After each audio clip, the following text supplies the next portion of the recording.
Break news చూస్తున్నాం. సూర్యాపేట జిల్లాలో భారీ చోరీ జరిగింది. జిల్లా కేంద్రంలోని సాయి సంతోషి జ్యువెలరీ షాప్లో సుమారు 15 కేజీల బంగారాన్ని దొంగలు ఎత్తుకెళ్లారు.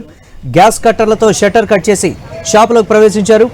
బాధితుడి ఫిర్యాదుతో కేసు నమోదు చేసిన పోలీసులు దర్యాప్తు చేశారు. దుండగుల కోసం గాలింపు చర్యలు చేపట్టారు పోలీసులు.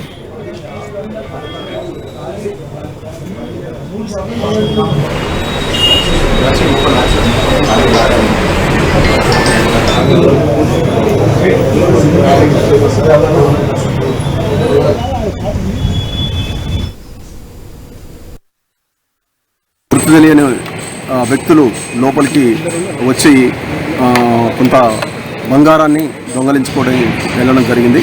దీనికి సంబంధించి మాకు ఫిర్యాదు రాగా ఇమీడియట్గా ఇక్కడికి రావడం జరిగింది. ఇక్కడ ఉన్న సీసీ కెమెరాలను మరియు వాటిని అన్నిటిని కూడా పరిశీలిస్తున్నాం.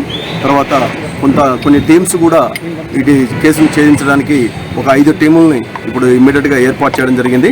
తర్వాత ఫింగర్ ప్రింట్స్, తర్వాత డాగ్ స్క్వాడ్స్ కూడా అవి మొత్తం ఫీల్డ్లో ఉన్నాయి. వాటిని కూడా మనం ఉపయోగించి మనం ఈ కేసును అతి త్వరలో మనం ఛేదించడం జరుగుతుంది.